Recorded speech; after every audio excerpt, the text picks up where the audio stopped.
وعن جابر بن سمرة رضي الله تعالى عنه قال صليت مع رسول الله صلى الله عليه وسلم على العيدين غير مرة ولا مرتين بغير أذان ولا إقامة رواه مسلم. Hazreti Cabir ibn Samura aytat, men paygambarımız menen birgelikte iki ayet namazdı bir jol emes, iki jol emes, öte köp jol okudum, daima azanı qomatı жоқ bolot ele deydi. Ayet namazlarda azan aytılınbayt, ayet namazlarda qomat aytılınbayt.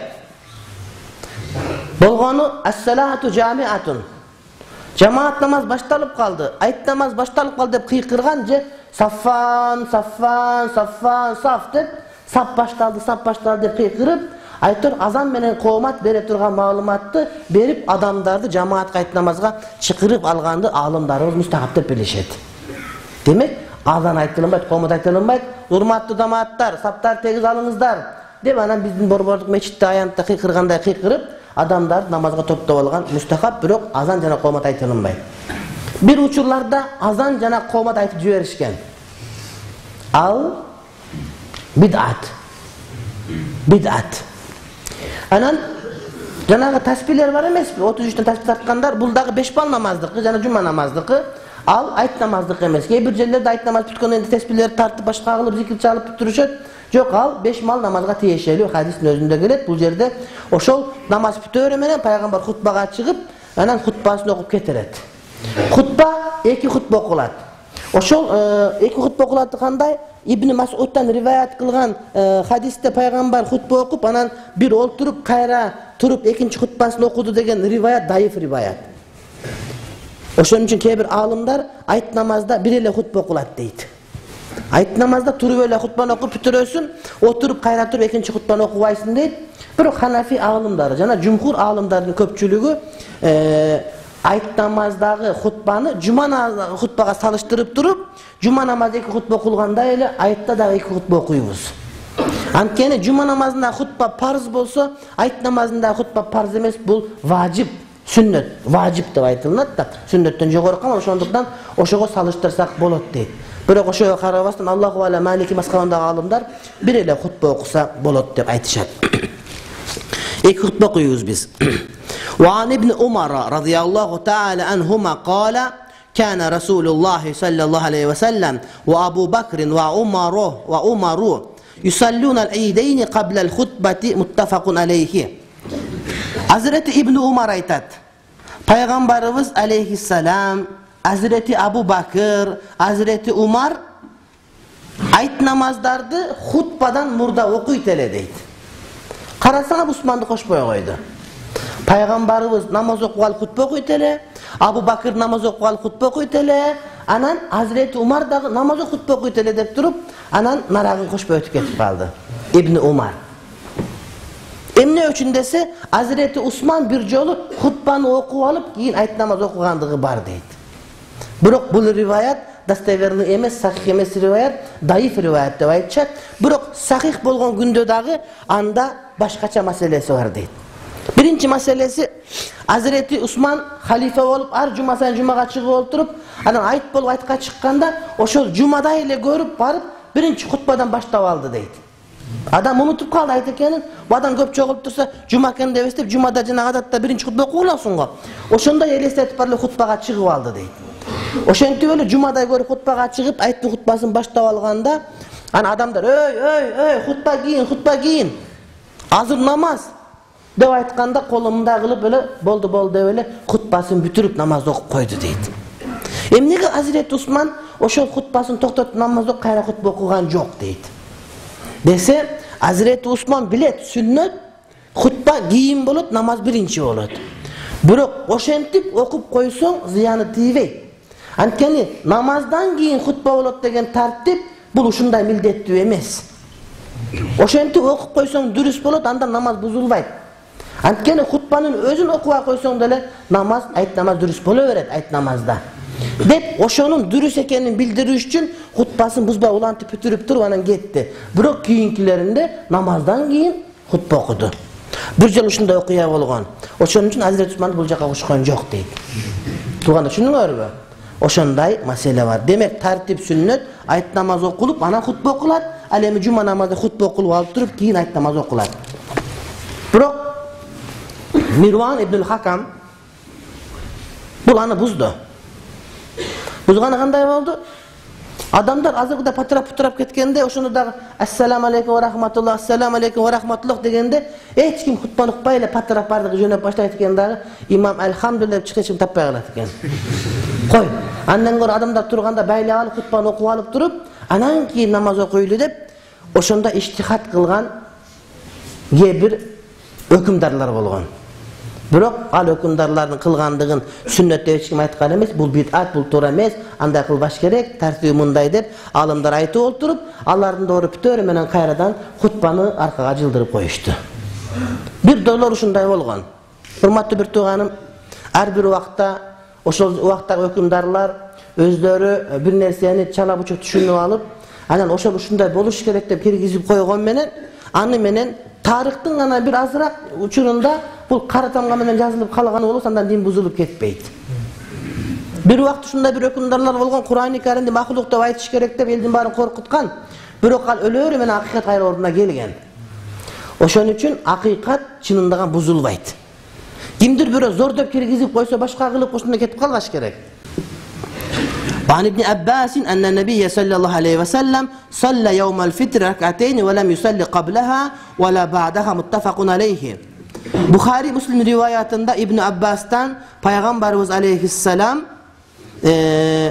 oroz ayt namazını okudu 2 rekat.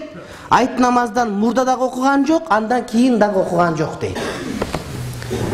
Ayt namazlar meçitte okulunbaydı. Eğer meçitke gelsek 2 rekat namaz okuş gerek ko. Tahiyatul mescid, bирок ал пулошатта окулунбайт. Демек айт намазга баргандан кийин айт намаздан мурда 2 рекат окуп алайын, 4 рекат окуп алайын деген сөз болбойт. Окубайсың. Багымдаттан айт намаз эле окулат. Айт намаздан кийин эгер окугуң келип алса окусаң макул, бирок окубаганың жакшы. Бирок сүннөтү үйүңө келип 2 рекат окуганың эң жакшы. Мына ушул хадисти пайгамбарыбыздан деп Ибн Аббас риваят кылат. Ибн Аббас айтат: Пайгамбарыбыз 2 рекат айт намаз окуду. Астынан дагы намаз окуган жок, аркасынан дагы намаз окуган жок дейт. Мына ушул хадисти карманып, алымдар айтышат, адам айт намазына барганда, ошол айт намаз окулган жерде айт намаздан башка намаз окубасын дейт. Айт намаз окулган жерге барганда айт намаз окусун, барып 2 рекат тахиятул масжид демей, масжид эмес. Же 2 рекат ошол жана тахиятул пулошат деп окусаң болбойт, андай жок жерде. Адатта айт намаздар пулошатта окулат, аянттарда окулат, же стадиондо, же ошо шаардын сыртындагы бир аянчада, ушундай жерде окулат. Ошон үчүн сүннөт ошол айт намазына барганда айт намаздан башка намаз окулбайт дейт. Буга ханафилер айтышат, айт намаз окулат, окулбайт деп карапайым адамдарга айтыштын кереги жок, нафил намаздар жөнүндө дейт. Себеби карапайым адамдарга дейт, муну окусаң болбойт деп айтып койсоң, анда башкасын да калтырып кое берет. Ошон үчүн алар окуп атсалар тосуштун кереги жок деген алымдарыбыз бар.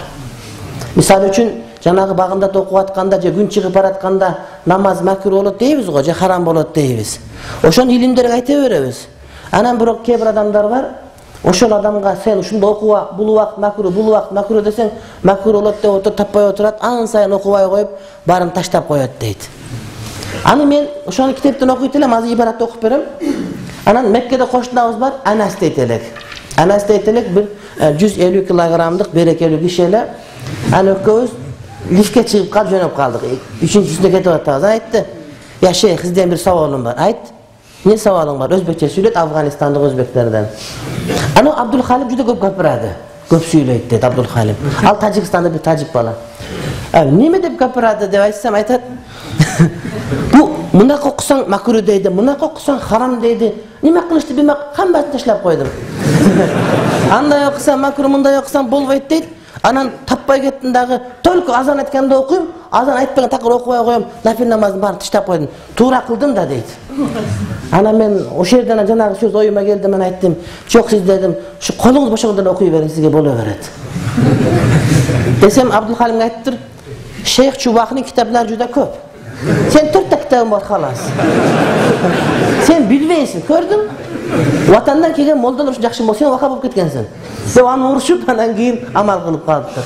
Oşoga men uşunu keyin tuura dep oylop kaldım deydi. Biz ayttabız ilimdүүлөрgө başkaga muну wagtda makruh, muну wagtda haram dep. Anan prostoy narod okup atkан учурда аларды кыйнай бербестен окуй берсин, илим алганда акырын түшүнүп алат. Анткени коруп калат. Мисалы үчүн мына колду көтөрүп жүргөн боюнча ошону кыйын аябай деп катты корутуп коюшат да. Шундай кылсаң деп анан кой ушундан эле кылып айлай коеюн деп ушуну туруп алган бар. Болбосо китепте бар. Айтат китепте. Ахлу хадистерде болуп кыймылдаткан харам дейт ал дегенне кечки ушинтип зерикпей чарчабай кыймылдата берет айтат да. Анан ошого кыйын болуп калат экен. Ашхаду ана ла дегенде деп таппай калып, кой читап коеюн деп читап коюшкан. Ошол сыяктуу алымдар айтышат, аны ошон үчүн унчукпай эле койгула окуп атса.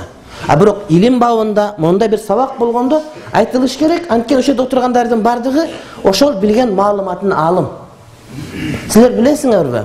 Кээ бир адамдар өмүр бою молдолук кылып өтүштү, кээ бир айылдарда, шаарларда ушул жерде отургандардын жарымынын илиминче илими жок адамдар өтүштү. Ушу азыркы күндө да ушундайлар бар. Адам өлсө ошентип аруулар көмүп, үйлөнсө адалдап берип, ошо менен молдочулук кылып атат. Биз Кудайга миң мертебе шүгүр, жакшы жашап атабыз. Мына ошон үчүн дагы расписание бекер чыккан жок. Жанагы дамылдалардын сабактары, мына бул жерде Нурулла Дамланын тафсири бар, Муфти Дамлабыздын тафсири бар. Айтыр ушулардын бардыгы эмне? Кудайга шүгүр bizde илим жакшы келип атат деген маани. Бул боюнча мен эки текст окуп берейин. Биринчиси Ибн Абидинден وَكَذَا لَا يَتَنَفَّلُ بَعْدَهَا فِي مُصَلَّاهَا فَإِنَّهُ مَكْرُهٌ عِنْدَ الْعَامَّةِ وَإِنْ تَنَفَّلَ بَعْدَهَا فِي الْبَيْتِ جَازَ بَلْ يُنْدَبُ تَنَفُّلٌ بِأَرْبَعِينَ. Айт намаз болгонго чейин 2 рекет окубайт. Нафил намаз 1 рекет окулунбайт. Айт намаздан кийин дагы ошол айт намаз окулган жерде окулунбайт. Бирок үйүнө кайтып баргандан кийин 4 рекет нафил окугандыгы жакшы аябай дейт. Анткени башка бир хадисте Ибн Мажа риваят, Ахмад риваят кылат, пайгамбарыбыз айт намаздан үйүнө барып, ошол жерде намаз окуду деген. Демек айттан кайтып баргандан айланып айттап бар үйгө барганда биринчи ишиң эпшемни шүгүрчүлүк келтирип, айт окуп алдым, айттап келдим, алхамдулилла айтка жеттим, аман жеттим, бүтүн жеттим деп ай көрдүм, аман көрдүм дегенде айтып туруп анан кийин ошо 4 рекет окуп алганы бул жакшы дейт. Wa hada lil khawas. Bul emi ilimdүү адамдарга. Ammal awam fala yumnauna min takbirin wala tanafful asla. Ал эми карапайым awam адамдарга, жөнөкөй адамдарга, простой народко аларга тийишпейсиң дейт. Алар эгерде бир харам ишти өтө катуу кылып аткан болсо, ошондо айтылат, бирок эгерде харам эмес болуп, макруh болуп, же уламалардын ортосунда талаш болуп аткан болсо, андан тоспойсуң дейт. Илим алганда тосулуп кете берет. Болбосо карапайым адамдар көп нерседен четтелип калат дейт. Муну айтып аткан себеби ал пайгамбарыбыз айттан мурда айттан кийин окуба деп тыйган жери жок. Ибн Аббас гана айтты. Пайгамбарыбыз ороз айт окуганда айттан мурда да окуган жок, айттан кийин да окуган жок дейт. Анткени пайгамбар айт намазга барып, айт окуп, эки хутбасын окуп, анан дароо кетти адамдар менен. Бул деген сөз окуба деген сөз эмес.